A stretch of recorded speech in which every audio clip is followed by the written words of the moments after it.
¿Cuáles son las ventajas o beneficios de implementar en nuestra organización, sea una empresa o sea una organización pública o una ONG, esta estrategia de responsabilidad social? Yo ahí les puse algunos que fui recopilando de diferentes fuentes, como para que tengan un barrido bien general de lo que se trata y de qué beneficios podemos obtener.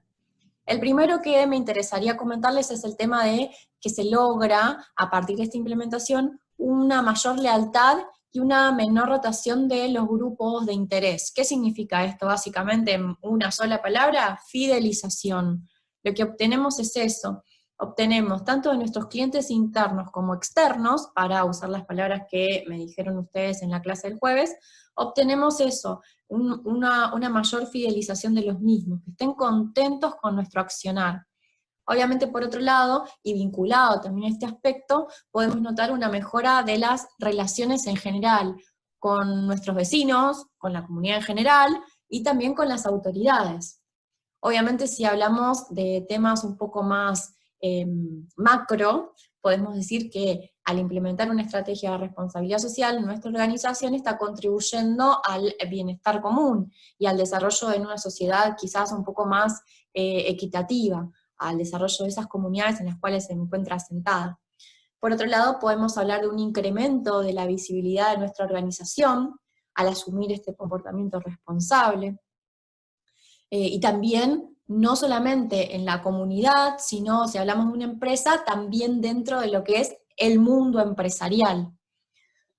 Además, sobre todo si hablamos de empresas, si hablamos de organizaciones que tienen fin de lucro, vamos a ver reflejado todos estos beneficios en un aumento de la rentabilidad. Esto lo nombramos hace un par de clases, ¿no? Cómo se veía mejorada este punto, este aspecto. Todo esto, básicamente, al igual que cuando hablamos el año pasado de la aplicación de buenas prácticas ambientales, va a redundar en un aumento de la competitividad, se transforma en un elemento diferenciador de nuestro negocio. Entonces, nosotros cuando hablamos de rentabilidad, vuelvo un poquitito para atrás, tenemos que acordarnos que siempre esta rentabilidad se plantea a mediano o largo plazo, o sea, no va a ser un incremento en nuestras ganancias en el corto plazo, ¿no? Pero también eso nos va a llevar a que podamos acceder a créditos, o que las tasas sean más blandas para estos créditos, o a capital, ¿no? Específicamente. Va a aumentar también el valor de nuestras inversiones, por otro lado, y obviamente va a generar una mayor lealtad de los consumidores, relacionado con el primer punto que veíamos. Entonces, acuérdense, ahora sí, volviendo a la competitividad, el incremento de la competitividad, lo que significaría la aplicación de estas estrategias como elemento diferenciador para nuestro negocio y para poder posicionarnos mejor ante la competencia. Otro punto podría ser el de que nuestros clientes puedan tomar, ahora me refiero a clientes externos, ¿no? A consumidores, puedan tomar decisiones mejor informadas, porque nosotros, recuérdense que uno de los puntos básicos de la responsabilidad social era comunicar cuáles son esas acciones que estamos tomando. Entonces, esto nos puede generar también mayores oportunidades para nuestros negocios. Si vamos un poquito más y lo vinculamos con las cuestiones que ya veíamos el año pasado, cuando hablamos de las buenas prácticas ambientales, podemos ver una disminución de nuestros costos operativos y de control, una mejora de nuestra imagen corporativa, vinculado con este puntito que veíamos también antes, mejora de las relaciones, una retención de los empleados, este punto lo vinculamos con el de la menor rotación de los stakeholders, mayor eficiencia también de lo que es el trabajo en equipo. Si nuestro cliente interno, los empleados, están contentos, van a mostrar también una mayor proactividad o una mayor propensión a trabajar en equipo. Y obviamente todo esto nos va a llevar a al aumento de la reducción de los riesgos asociados a nuestro negocio, o a nuestra organización en general, ¿no? Hablo de negocios y quizás lo circunscribo un poco a lo que es una empresa, pero acuérdense que estamos hablando otra vez de cualquier tipo de organización. Entonces, Cuando hablamos también de las oportunidades, estamos diciendo que estas estrategias nos van a permitir quizás identificar nuevas oportunidades, porque estamos atentos a lo que sucede a nuestro alrededor, atentos a todas esas necesidades, expectativas que nos piden nuestros grupos de interés. Acá les puse también información del año 2008, que quizás es un poco viejita, pero y cambian seguramente los porcentajes, pero para que vean. Es un informe de Forética. Forética es una ONG mexicana que trabaja con cuestiones de responsabilidad social en ese país. Lo que me interesó mostrarles, aunque sea información que tiene más de 10 años, es que vean cómo podemos nosotros diferenciar en 4 ejes bien distintos cuáles son las ventajas para las diferentes organizaciones de trabajar con responsabilidad social. Esto obviamente se basó en un relevamiento realizado en organizaciones mexicanas que aplicaban estos principios en su accionar.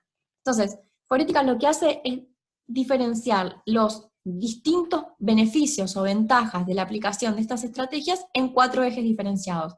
En la gestión, en los valores, en la marca y en otros aspectos diferentes. En este caso, en lo que está relacionado con la gestión organizacional, vemos que son la mayor cantidad de beneficios inherentes a la aplicación de responsabilidad social, con un 46%, o sea, casi la mitad de las ventajas estarían identificadas con lo que tiene que ver gestión. ¿Y qué hablamos cuando hablamos de gestión? Básicamente de lograr un mejor clima en la organización, de la competitividad que hablábamos recién, del aporte de beneficios económicos, de una mayor eficacia en el uso de esos recursos y un rendimiento de esos recursos. Cuando hablamos, y también en lo que tiene que ver con el desarrollo sostenible, con acciones de desarrollo sostenible. En segundo lugar, hablamos de marca, posicionamiento como marca. Y acá obviamente está lo que tiene que ver con la reputación de nuestra organización y también con lo que hablábamos antes de la fidelización a esa marca. Y con un 14% por último podemos hablar del tema de los valores. En este caso, cuando hablamos de los valores, que fíjense que está identificado en el color más oscuro, un marrón bien oscuro, en el gráfico de barra sería tranquilidad o sentirse bien. O sea, esto que veíamos en una de las clases, creo que la clase del martes pasado, que yo les contaba de el credo de Johnson y Johnson, que hablaba de ser buenos ciudadanos y hacer obras buenas y caritativas. Estaría relacionado con ese aspecto, y también con el bienestar social, como pueden ver abajo. Entonces fíjense todos los aspectos que podemos relacionar con las ventajas de aplicación de estas estrategias. Acá lo tenemos separado, también surge esta información de ese mismo análisis, de ese mismo estudio, y acá lo tenemos separado por los ejes del desarrollo sostenible, que como vimos también el martes pasado, se pueden aplicar y se pueden transpolar a la responsabilidad social. Entonces tenemos lo que tiene que ver con la gestión empresarial y de buen gobierno, la gestión ambiental y la gestión sociocultural. Fíjense entonces cómo los relacionados con la gestión empresarial, no les voy a nombrar todos obviamente, pero podemos ver lo que es la creación de empleo, el ser transparente y estar propenso al diálogo con sus actores interesados, a lo que tiene que ver con la conciliación de la vida laboral y familiar, entre otros, atender y proteger los derechos de los clientes externos en este caso. Cuando hablamos de gestión ambiental, podemos hablar, por ejemplo, en este caso es muy básico lo que se dice, ¿no? El respeto al ambiente y el desarrollo de acciones específicas que eviten el calentamiento global. Y el resto de acciones que están vinculadas, están relacionadas con lo que es la acción social, colaborar con ONGs, colaborar con proyectos culturales, deportivos, con aquellos grupos más vulnerables. Fíjense, sin embargo, que según esta diferenciación de ventajas, básicamente la mayoría las podemos relacionar con la parte económica y de buen gobierno, dentro de lo que son las patas del desarrollo sostenible.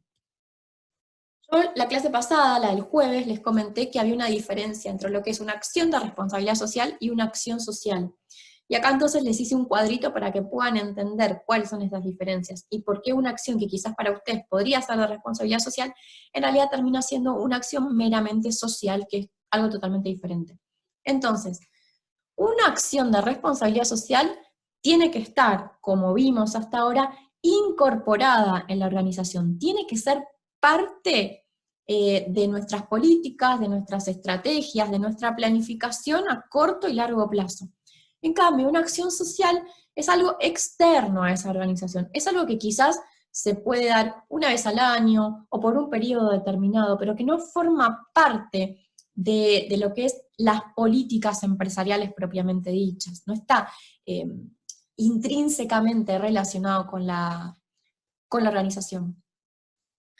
Por otro lado, una acción de responsabilidad social vimos que tiene distintos y muchos grupos de interés afectados, tanto interna como externamente a la organización. En cambio, una acción social solamente va a tener un único beneficiario, que es la comunidad, que es un actor externo. Una acción de responsabilidad social, por otro lado, genera beneficios compartidos. Esto también lo vimos, o sea, va más allá de la generación de beneficios económicos, si hablamos de una empresa, sino que va también de la mano de beneficios sociales, culturales, ambientales, de buen gobierno, de transparencia. Los beneficios son compartidos entre la organización y los distintos grupos interesados.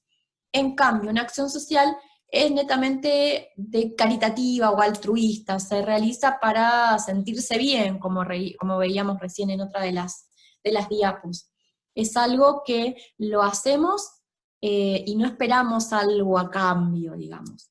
No está mal que el resto de la acción de responsabilidad social esperemos algo a cambio, porque acuérdense, sobre todo cuando hablamos de empresas, que el objetivo de las empresas es el lucro, que esto ya se los dije también. Entonces, está bien esto de hablar de beneficios compartidos, es un ganar-ganar. O sea, ganamos todos los que estamos relacionados con esa acción.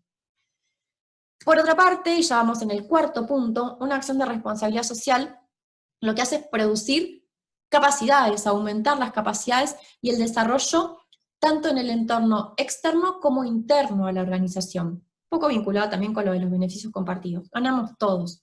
En cambio, una acción social no tiene nada que ver con esto, no genera ni capacidades, ni valor agregado, ni ningún tipo de beneficio por añadidura. Es una acción netamente altruista, como veíamos antes. Y por último, una acción de responsabilidad social lo que hace, como veíamos antes, es crear compromiso. Nosotros nos demostramos responsables de una forma genuina, en lo que nosotros decimos está acorde con lo que nosotros hacemos, eso obviamente crea un compromiso.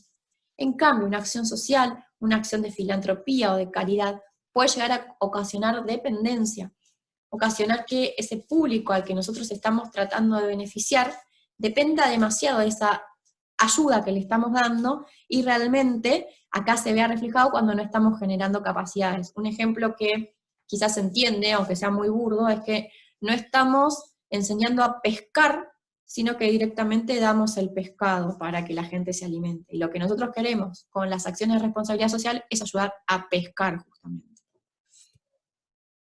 Para redondear un poquitito este tema, ¿qué es entonces responsabilidad social con todo esto que estuvimos viendo en la semana anterior y con esta clase? Sería cualquier tipo de iniciativa que tiene que partir desde una organización y no de presiones externas a la organización. ¿Qué me refiero con presiones externas? No me refiero a las necesidades y expectativas de los grupos de interés, sino con algo quizás parecido a lo que hizo Greenpeace en el video que les puse de Mattel, ¿no? Tiene que ser algo que nosotros creamos que tenemos que hacer en base a un estudio concienzudo, obviamente, de cuáles son las necesidades, las expectativas, los deseos de nuestros diferentes stakeholders. Las estrategias tienen que ser discretas, tienen que ser estrategias que quizás tengan un inicio y un fin. Eso significa discreto, que sean más bien del tipo proyecto para después poder avanzar con otra cosa, porque acuérdense que yo les dije que el concepto de responsabilidad social es un concepto netamente dinámico, es un concepto que va cambiando como cambian las necesidades y los deseos de los grupos de interés. Y obviamente la responsabilidad social, como veíamos las anteriores clases y como veíamos en la diapositiva anterior, tiene que ser realizada también puertas adentro de la organización, no solamente hacia la comunidad en general o hacia un actor externo. ¿Qué no es responsabilidad social? Un poquito ya lo estuvimos hablando, un poquito lo podrán dilucidar con todo esto lo que les estuve diciendo. No es caridad, no es filantropía, no es una acción altruista, no es maquillaje publicitario, no es algo que decimos para quedar bien con las autoridades, no es una estrategia de mercadeo, no es cumplir con la normativa, o no es algo que hacemos solamente para reducir impuestos. Eso definitivamente no es responsabilidad social corporativa, aunque muchas empresas lo hagan ver como que sí lo es. Y por eso me interesa que para el jueves, como les dije también, podamos buscar ejemplos de diferentes organizaciones que apliquen responsabilidad social o que dicen que aplican responsabilidad social para poder estudiar si realmente es un ejemplo o no es un ejemplo en este sentido. Bien, por último, vamos a trabajar, esto lo tienen bastante desarrollado también en el texto de Moreno Prieto, pero lo vamos a desarrollar para que puedan tener una idea de lo que tienen que apuntar cuando lo vayan a leer. Son entonces diferentes instrumentos que nosotros podemos utilizar para poder implementar responsabilidad social en una organización, o diferentes acciones vinculadas con la responsabilidad social. Los primeros que se me ocurrió, ay, me está haciendo bolsa el sol. Tenemos 5 herramientas. La primera que vamos a trabajar, o que yo me interesó nombrarles, son los códigos de conducta. Los códigos de conductas, ustedes los han visto seguramente en otras asignaturas y por otros temas distintos, pero los códigos de conducta en general, ¿qué son? Son documentos que describen los derechos básicos y los estándares mínimos que una organización se compromete a cumplir para poder alcanzar ciertos beneficios, ¿no? Cuando hablamos, por ejemplo, de códigos de conducta, nosotros teníamos el Código Ético Mundial para el Turismo, que lo hemos visto también el año pasado, y lo han visto seguramente en otras asignaturas. Y también en lo que tiene que ver con la actividad turística, nosotros podemos hablar del Código ECPAT. Espero que sepan de qué se trata ese código. Pero es un código que habla sobre evitar el tráfico, el abuso, la prostitución y el tráfico infantil y adolescente en turismo. Este es un código, está marcado en rojo, porque es un código que está específicamente relacionado con responsabilidad social y con la actividad turística. Ustedes saben que en muchos destinos, en muchos sitios, especialmente, todo lo que es la explotación infantil, y particularmente la explotación sexual infantil, es todo un tema muy complicado, y no para eso tenemos que hablar de los sitios donde se ofrecen diferentes rutas de turismo sexual, como puede ser Tailandia, o como pueden ser algunos sectores de Brasil, o algunos sectores del Caribe, sino que sin ir a esos circuitos, o a esas rutas de turismo sexual, tenemos que hablar de situaciones, sobre todo en destinos muy vulnerables desde el punto de vista sociocultural, que estas prácticas están muy arraigadas, y que se ve al turismo como una fuente de obtención de ingresos rápida. Entonces, esto no solamente se vincula con la prostitución de mujeres de mediana edad, sino también, sobre todo, a niños y adolescentes. Lo que hace este código es poner lineamientos para que diferentes destinos y empresas turísticas, y también se aplica a nivel de países, ¿no? de organismos gubernamentales, puedan aplicar prácticas para limitar, evitar y terminar con este flagelo a nivel mundial.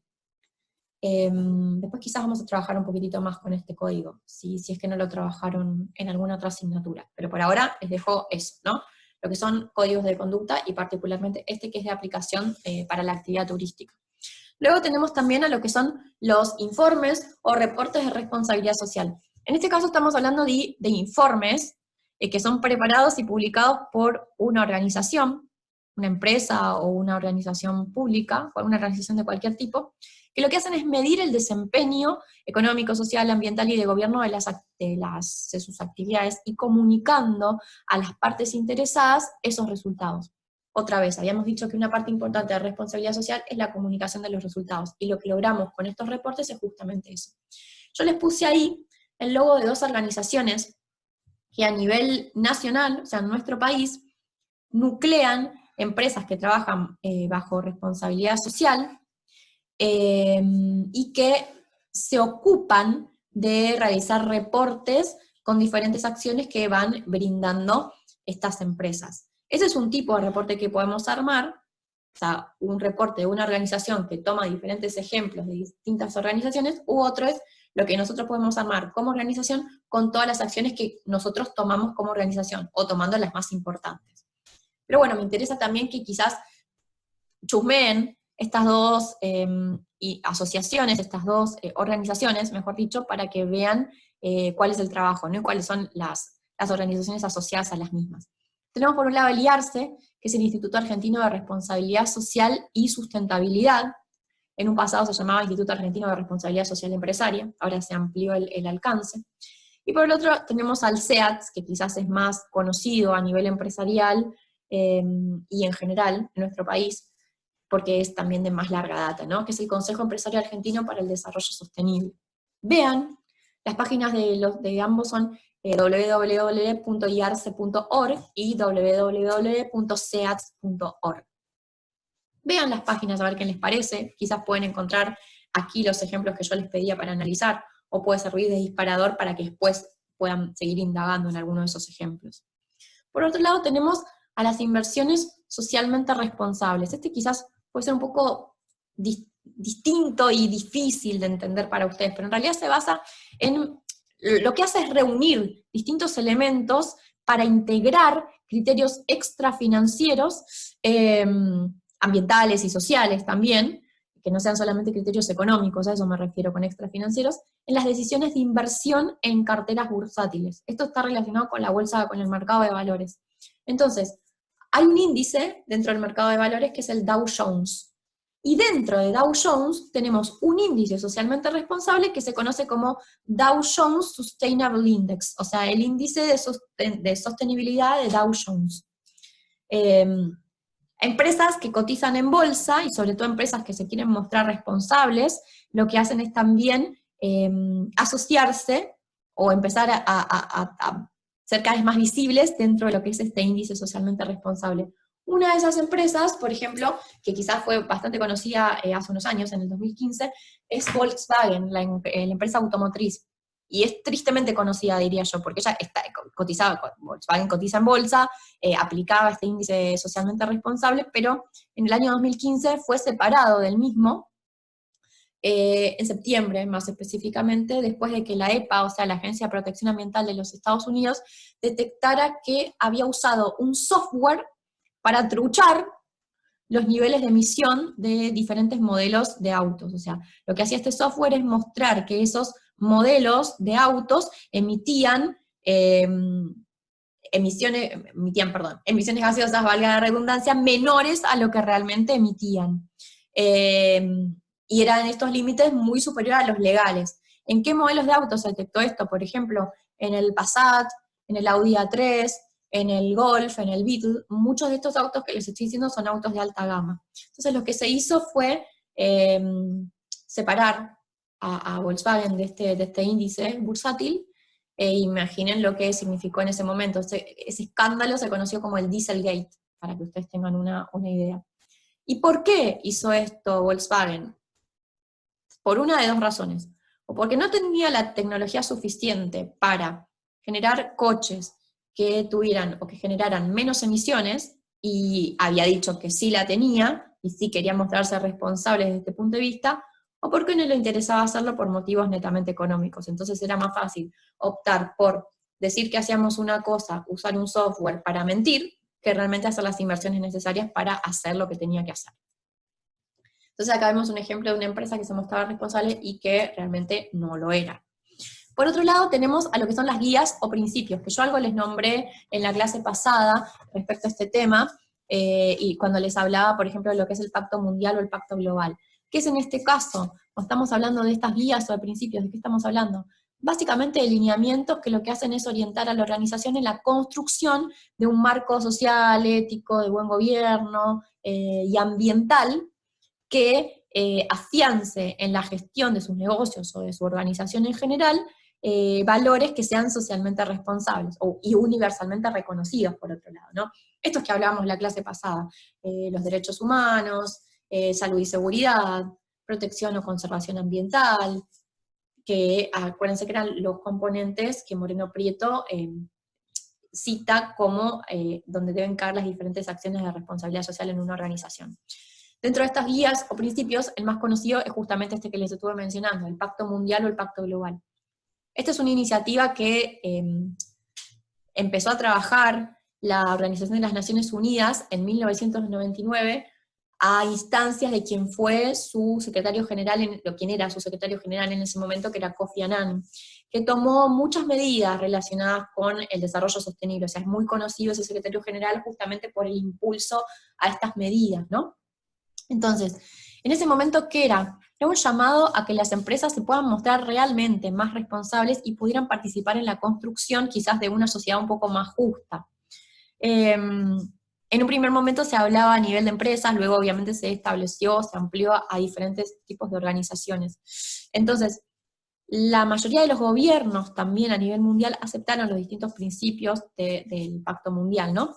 Y no es necesario distinguir esto, ¿no? No es un instrumento que esté ligado a una certificación o a una auditoría externa, sino que esté a cargo de la ONU. Al contrario, son solamente, como les digo, guías, son lineamientos orientadores, son, no es un instrumento legal, sino que son aspiraciones, y son aspectos que nos tienen que servir a nosotros si queremos empezar a dar los primeros pasos dentro de todo este mundo de la responsabilidad social. Son 10 principios muy básicos, que están relacionados, miren, yo acá tengo un papelito, que me lo dieron una vez que fui a una reunión del Pacto Global Argentino, ¿no? Y son 10 principios, que acá los ponen, después ustedes van a tener, creo que lo tienen en el texto de Moreno Prieto, pero igual después les voy a dar un documento que está relacionado con este tema. Entonces son aspectos que están vinculados con los derechos humanos, con los derechos laborales, o las normas laborales, con la protección ambiental, y con la lucha contra la corrupción, ¿no? Y con lo que es los principios de transparencia. Entonces, este papelito, y estos son los principios básicos, o sea, es algo muy simple, por eso les digo que son solamente lineamientos orientadores. Entonces, el Pacto Global justamente es también la iniciativa de ciudadanía corporativa más grande del mundo, ¿no? Siempre hablando de todos estos instrumentos, todos, de que son de carácter voluntario. Entonces, lo que tiene, digamos, como objeto es difundir estas prácticas, difundir esto para que realmente las empresas, como les digo, puedan tener una mejor gestión desde el punto de vista de los aspectos ambientales, sociales, culturales, económicos y anticorrupción. Y por otro lado tenemos, o Moreno Prieto nombra a otras normas. Yo antes hablaba de certificación cuando hablaba de estas otras normas, pero en realidad no son netamente certificaciones, así que vamos a trabajar con este concepto, ¿no? El de otras normas. Y dentro de esto les puse dos específicamente, la serie de normas ISO 26000 y las normas SA 8000, Social Accountability 8000. En el texto ustedes las tienen con otro nombre, porque era el nombre con el que se conocía antes, ¿no? Que es Accountability. Por eso, digamos, es la norma específica que trabaja con esos aspectos. Entonces, en este caso, cuando hablamos de estas normas, son también procesos voluntarios de, ¿cómo les puedo decir? Que nos muestran, ¿no? O de comprobación de cumplimiento de un estándar específico. Nosotros el año pasado hablamos de normas, hablamos de la ISO 14001, y ustedes van a hablar luego de la ISO 9001, entonces están relacionados también con ese tema, ¿no? Son instrumentos lo que nos ayudan es, otra vez, a poder implementar en nuestra organización los principios de la responsabilidad social, llega a decir el desarrollo sostenible. Hay diferencias entre la ISO 26000 y la SA 8000. Básicamente la ISO 26000 lo que tiende es a que las organizaciones en general, las empresas primero y las organizaciones en general luego, cuando se amplió el concepto, empiezan a asumir responsabilidades por el impacto social y ambiental de sus productos y servicios, ¿no? Esta fue introducida a nivel internacional en el año 2010, o sea, es una norma bastante nueva. Y por otro lado tenemos a la SA 8000, que esa es de los años 90, o sea, esa es la pionera, digamos. Y en este caso, lo que trata de asegurar, es un poco más amplia quizás, lo que trata de asegurar es que una producción ética de bienes y servicios, o sea, desde la raíz que se muestren estos valores, estos principios éticos, desde cero, desde la cuna de los productos o los servicios que estemos brindando. Estableciendo para eso códigos básicos, ¿no? Relacionados con prácticas de derechos humanos, otra vez, todo lo mismo que estuvimos hablando. y condiciones de trabajo, ¿no? Que se puedan después replicar a lo largo de toda la cadena de valor, no solamente interna, sino también hacia el exterior de la organización con la que estemos trabajando. Eso básicamente es de manera muy, muy, muy, muy general las diferentes estrategias que podemos nosotros encontrar para poder empezar a trabajar bajo estos lineamientos en nuestra organización.